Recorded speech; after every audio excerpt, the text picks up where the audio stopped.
Hello दोस्तों, हम लोग पिछले वीडियो में बात कर चुके थे बेसिक ऑफ आरसीसी कि मेरा प्लेन कंक्रीट क्या होता है। ये एक मिक्सचर है sand, gravel, cement and water का। और जो मेरा प्लेन कंक्रीट होता है वो एक ब्रिटल मटेरियल है। और ब्रिटल मटेरियल का प्रॉपर्टी क्या होता है कि वो वेरी स्ट्रॉन्ग होता है कंप्रेशन में और वेरी वीक होता है टेंशन में। और आरसीसी हम लोग पढ़े थे कि रेनफोर्समेंट सीमेंट कंक्रीट होता है। ये प्लेन कंक्रीट होता है gravel plus sand plus cement plus water. हमारा प्लेन कंक्रीट था, ये इसका प्रॉपर्टी था कि ये ब्रिटल मटेरियल। और ब्रिटल मटेरियल का जो प्रॉपर्टी होता है वो है कि वेरी स्ट्रॉन्ग इन कंप्रेशन और very weak in tension. Then reinforcement concrete is concrete with reinforcement embedded in it. हम लोग रेनफोर्समेंट कंक्रीट यूज करते थे।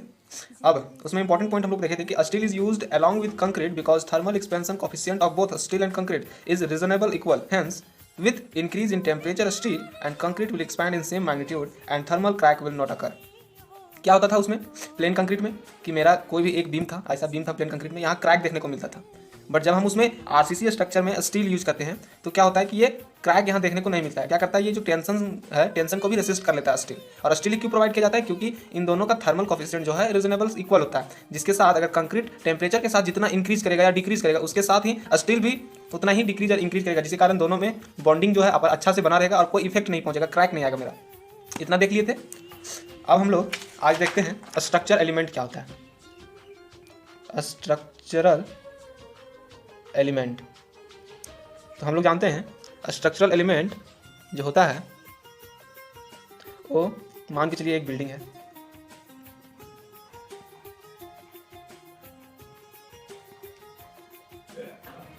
ये एक बिल्डिंग है, इसमें क्या है, यहाँ फाउंडेशन होगा। ये मेरा हो गया फाउंडेशन, ये बीम आ गया और इस पे एक कुछ लेयर पे बनेगा मेरा क्या, स्लैब कास्टिंग होगा इसके ऊपर पूरा। तो ये ऊपर में हो गया स्लैब और ये मेरा है कॉलम। तो मेरा जो स्ट्रक्चर एलिमेंट क्या हो गया, फाउंडेशन हो गया, कॉलम हो गया, बीम हो गया, स्लैब हो गया। ये मेरा स्ट्रक्चरल एलिमेंट हो गया। अब हम लोग पढ़ेंगे डिज़ाइन फिलोसफी। क्या पढ़ेंगे, डिज़ाइन फिलोसफी। Design philosophy.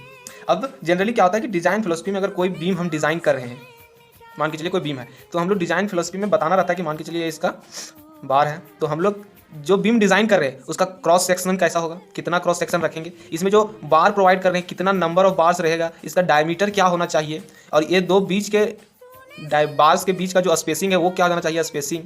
और यहाँ पे कंक्रीट जो है मेरा लास्ट और ये कंक्रीट इसके बीच का जो कवर है वो कवर क्या होना चाहिए। ये सब हम लोग डिज़ाइन में देखते हैं। तो हम लोग क्या देखते हैं, सबसे पहले डिज़ाइन में देखते हैं क्रॉस सेक्शनल या मेंबर का साइज, मेंबर साइज।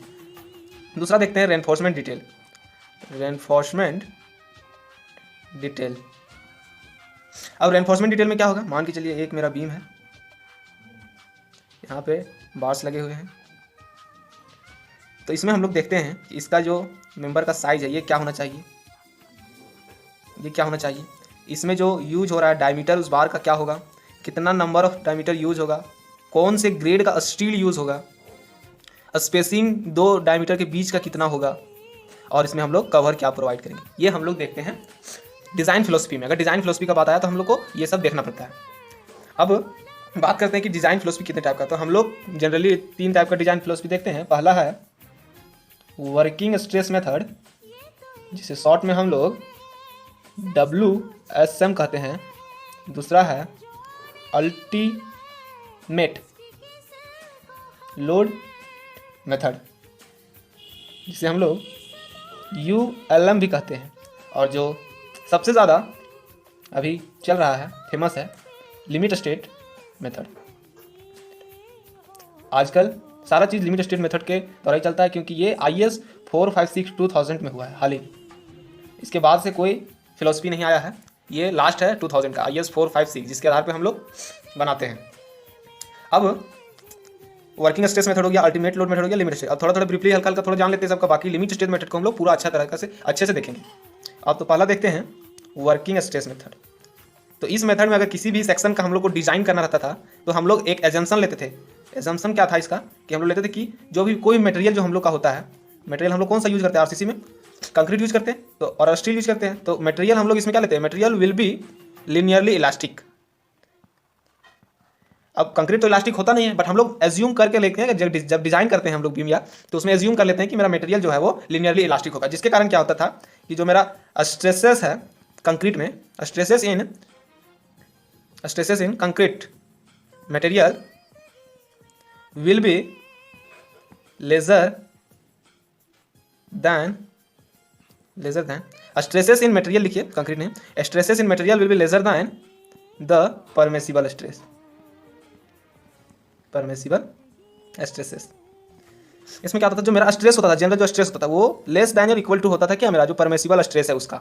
अब परमिसिबल स्ट्रेस हम लोग कैसे जानते हैं कि परमिसिबल स्ट्रेस क्या होता है, तो जो परमिसिबल स्ट्रेस होता था, परमिसिबल स्ट्रेस, वो हम लोग जिस ग्रेड स्ट्रेस का, जिस ग्रेड के स्टील का स्ट्रेस हम लोग लेते थे उसका, उसको फैक्टर ऑफ सेफ्टी से डिवाइड देते थे, तो जो आता था वो मेरा था परमिसिबल स्ट्रेस। मान के चलिए मेरा, सबसे पहले देख लेते हैं grade of steel, grade of steel.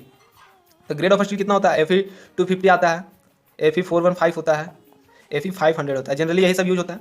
तो अब मान के चलिए, और तीनों को क्या होता है, जो स्ट्रेंथ होता है इसका क्या होता है, ये Fe है, ये आयरन को रिप्रेजेंट कर रहा है, और जो 250 है ये बता रहा है कि 250 न्यूटन पर mm स्क्वायर स्ट्रेंथ है 28 डेज का।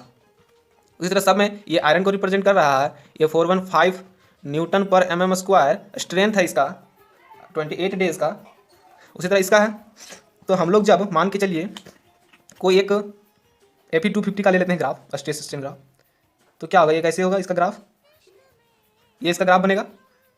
तो ये जो यील्ड पॉइंट है इसका, यहाँ से इसका जो स्ट्रेंथ आएगा सिग्मा वाई, और इसको अगर हम लोग फैक्टर ऑफ सेफ्टी डिवाइड देंगे तो कुछ इतना आएगा, कुछ तो उससे कम होगा। तो ये हो गया मेरा परमिसिबल स्ट्रेस, ये मेरा स्ट्रेन, ये मेरा स्ट्रेस। अब कोई भी बीम हम डिजाइन कर रहे हैं तो इसका यील्ड पॉइंट तक के लिए डिजाइन कर रहे हैं, यहाँ तक के लिए, बट परमिसिबल के लेस दैन होना चाहिए। क्यों होना चाहिए, क्योंकि यहाँ से अगर गलती से मिस्टेक से ज़्यादा लोड आ गया, स्ट्रेस आ गया, तो ये मेरा जो बीम है वो क्रैक हो सकता है, इसलिए हम लोग उससे कुछ कम ही लेते हैं, इसलिए हम लोग सिग्मा परमिसिबल यूज करते हैं। इतना समझ में आ गया।